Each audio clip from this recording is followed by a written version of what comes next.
வணக்கம் தோழிகளே, இன்றைக்கி ஒரு சுவாரஸ்யமான காணொலியோடு தான் வந்திருக்கேன். மறக்காமல் கடைசி வரைக்கும் பார்த்து மகிழுங்கள்.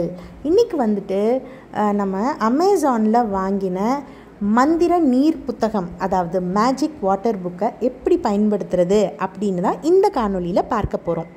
அவங்க ஒரு பேனா கொடுத்துருந்தாங்க. அந்த நீல நிற பேனாவில் மூடியை கலட்டிட்டு ஒரு வெள்ளை கலரில் ஒரு குச்சி மாதிரி இருந்தது. அதையும் எடுத்துகிட்டு இந்த மாதிரி அதுக்குள்ளே தண்ணியை நிரப்பிட்டு அந்த வெள்ளை கலர் குச்சியை திரும்ப சொருகிட்டு எப்பவும் வண்ணம் தீட்டுற மாதிரி அப்படியே அந்த புத்தகத்தை எடுத்து அதில் நிழலில் ஒரு படம் தெரியுது.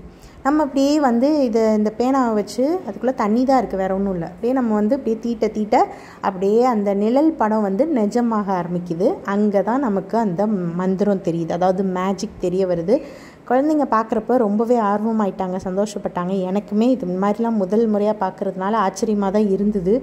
எப்படி இப்படி நடக்குது அந்த மாதிரி தான் இருந்தது.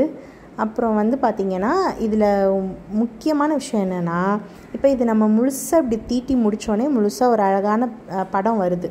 அதுக்கப்புறம் அது அப்படியே நம்ம மின் விசிறி காற்றுல காய வச்ச உடனே அந்த தண்ணியெல்லாம் காஞ்சு போன உடனே பழையபடிக்கு அது அப்படியே நிழல் படமாக மாறிடுது.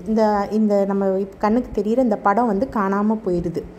இப்போ நம்ம இது திரும்பவும் இதே மாதிரி பயன்படுத்திக்கலாம். திரும்பவும் தண்ணீரால் நிரப்பி திரும்பவும் இப்படி வண்ணம் தீட்டி குழந்தைங்க விளாண்டுக்கலாம். நமக்கு வேணால் இது கொஞ்சம் பொழுது போகாத மாதிரி இருக்கும், ஆனால் குழந்தைங்களுக்கு இது ஆர்வமாக இருக்கும். அது அவங்க திரும்ப இதை பயன்படுத்திக்கிடுவாங்க. வெறும் 8 பக்கங்கள் தான் இருக்குது இதில். ஆனால் இது நம்ம திரும்ப பயன்படுத்திக்கிறதுனால இந்த விலைக்கு இது ஒரு சரியான ஒரு பொருள் தான். இந்த பொருளுடைய விலை என்னன்னு பார்த்திங்கன்னா அமேசானில் 86 ரூபாய். இது இந்த பொருளை நமக்கு பேனாவோடு கொடுக்குறாங்க. அதே மாதிரி இது ஒரு 8 நல்ல கடினமான அட்டை போல் இருக்குது. இது நீங்கள் குழந்தைங்க கையில் கொடுத்துட்டு தனியாக 3 வயசுக்கு கீழே இருக்க குழந்தைங்க கையில் கொடுத்துட்டு தனியாக விட்டுட்டு போயிடாதீங்க.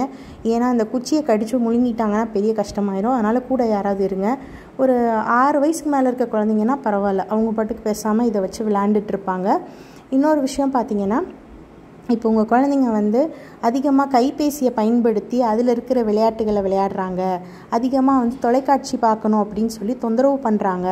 அதில் அவங்க அடிமையாயிட்டு அதில் தொடர்ந்து எங்களுக்கு தொலைக்காட்சி பார்க்கணும், கைபேசியில் விளையாட்டுகள் விளையாடணும்னு சொல்லி தொந்தரவு பண்ணுற பிள்ளைங்களுக்கு எல்லாம் இது ஒரு நல்ல அருமையான பொருள் தான். இது வாங்கி கொடுத்துட்டிங்கன்னா அவங்களுக்கு நல்லா பொழுது போகும். இது மட்டும் இல்லைங்க, இதோடு சேர்ந்து ஒரு 12 வண்ண புத்தகங்களும் வாங்கினோம்.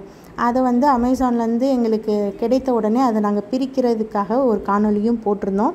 இந்த காணொலியோட கடைசி பக்கத்தில் நான் அதை உங்களுக்கு பகிர்ந்து கொள்கிறேன். அந்த எண்ட் ஸ்க்ரீனில் போய் நீங்கள் என்ன செய்யுங்க, அந்த காணொலியும் அந்த நாங்கள் அன்பாக்சிங் பண்ண காணொலியும் நீங்கள் போய் பாருங்கள் மறக்காமல். இப்போ பாருங்கள், அந்த தண்ணீர் காய அப்படியே இந்த படம் மறைய ஆரம்பிக்குது. பழையபடிக்கு நிழல் படம் ஆயிடுச்சு.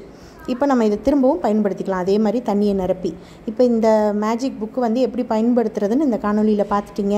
இது உங்களுக்கு பயனுள்ளதாக இருக்கா அப்படின்னு சொல்லிவிட்டு நீங்கள் என்ன செய்யுங்க, கமெண்ட் பாக்ஸில் மறக்காமல் கமெண்ட் பண்ணுங்கள். இந்த காணொலி உங்களுக்கு பிடிச்சிருந்தா மறக்காமல் லைக் பண்ணுங்கள், ஷேர் பண்ணுங்கள், சப்ஸ்கிரைப் பண்ணுங்கள். நன்றி, வணக்கம்.